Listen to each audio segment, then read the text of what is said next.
Hey, this is Felix with Belleville Real Estate. I'm a commercial real estate broker here in Houston, Texas. And today I want to discuss about commercial real estate strategies during economic downturns. So as the Consumer Price Index, or the CPI, was released for the month of May last Friday, it is 8.6% growth on the CPI index. It is 1% larger increase rate than we saw back in the month of April. So it is a huge change. I mean, we're seeing alarms going off everywhere. Everybody's making their own speculations. And while I'm not going to try and predict what's going to happen with the market, I am going to give you some strategies that you can implement and you can use in your portfolio to try and weather and get prepared and even then thrive in the case that there is some sort of economic downturn, some sort of recession, or some sort of stagflation during the coming years. The first and foremost, which is the golden rule of investing, is going to be diversification. So having a diversified portfolio, and not only in one single asset class. So for example, we're talking about stocks, bonds, single family real estate, commercial real estate, having equity spread across all these four types of assets will greatly increase your chances of survival during this time. Because when one of these types of assets is underperforming, and it's underperforming very heavily, the other three are doing okay. And now, I mean, your losses are going to be more so leveled during that time. This is something that will help in any case, during any time actually, but especially during the recession, because if one market is specifically affected, because for some reason may happen, this will really help. So when it comes to commercial real estate, you know, within stocks, you can invest in different types of companies in different industries. In commercial real estate is a very similar concept. We can invest in different asset classes. We have multifamily, we have hospitality, we have medical office, we have industrial, we have land. You can invest in all these types of assets, or in different of these types of assets, in different price ranges within your market. So for example, this is very prominent, especially single family. If you ever have a $1 million home and you have a $200,000 home, these are different markets. The markets work parallel, but they're different. I mean, the demand for $1 million home is not going to be the same for a $200,000 home. And so when you want to have diversification, you want to be able to have homes in the 200 and homes in the 1 million range in case one of these two markets get affected. The same concept goes into commercial.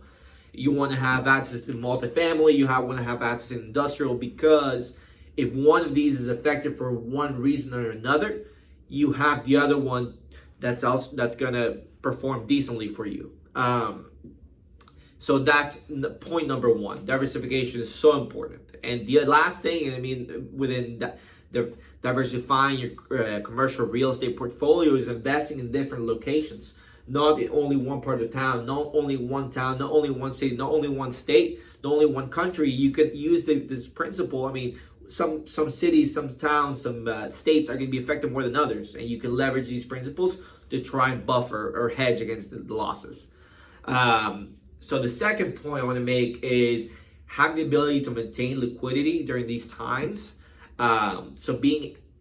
Because when prices are going to go down within every market, let's say real estate market prices are going to go down, if it happens, if you have the liquidity to come in and purchase and pay at these discounts and get in early whenever the prices is low, once the market turns around, you can go out, and after you built up your immediate equity, you can go and cash out on your gains that you built over the past, year, 2 years, 3 years. And it will be much more than whatever holding costs or any problems that you have with the property. So having the ability to maintain liquidity during these times, a lot of great deals and great opportunities are going to come up. And if you don't want to miss out, because when you miss out, you miss a chance to create long-term wealth on your portfolio. I mean, this is the type of wealth that can last through generations. That is exactly you can do it during the down cycle.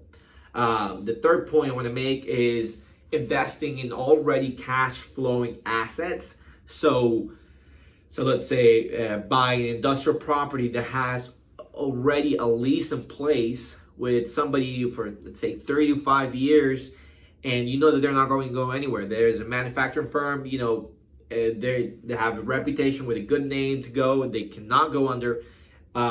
Maybe sales were slow, but they're still going to need to be paying rent. And the reason why this is so good is because economic downturns rarely last more than 2-3 years. And so the market, by the time that you finish up the lease term, the market will stabilize and you will be able to put in somebody else in there. But this helps you keep a steady stream of income for yourself or for your family, for your business, in the case that something does happen. And so that's why already cash flowing assets are amazing in that regard, because you know what your bottom line is going to be in 5 years from now. So now the last we have 2 more points to make. Would be, if you look at the take on debt, try looking into fixed rates. So whenever you're getting a mortgage, try and see if a fixed rate might be a better option for you rather than a variable rate. Reason being is because if the interest rates are increased or get hiked because of the Fed, now because you locked in a fixed interest rate, that's not going to affect you. And so this may be something beneficial if you guys are looking to leverage money into your portfolio. And the last thing, which I think it's a great point, you have to think about what is going to be a need-based asset during this time. So for example, if it's a time that a lot of people are going to be getting foreclosed on their homes, that multifamily assets are going to do great because of the fact that people still need to live somewhere. People still need a roof under their head, roof on top of their head, and because of this, the need for multifamily is not going to go away. I mean, the multifamily is just that way. I mean, people are always going to need a place to live, and this can help in that regard because it's going to be able to weather the economic downturn. So let's say retail, I mean, during COVID, it was heavily affected because of the fact that people couldn't go and do the things that the retail offers, face-to-face interaction, face-to-face shopping. And so you have to think about outside the box and see what's going to be a need-based asset that the people are still going to need even during this economic downturn. So these are some of the strategies that you can implement into your portfolio and into your life as to how to not only prepare, weather, but also thrive within such an economic downturn.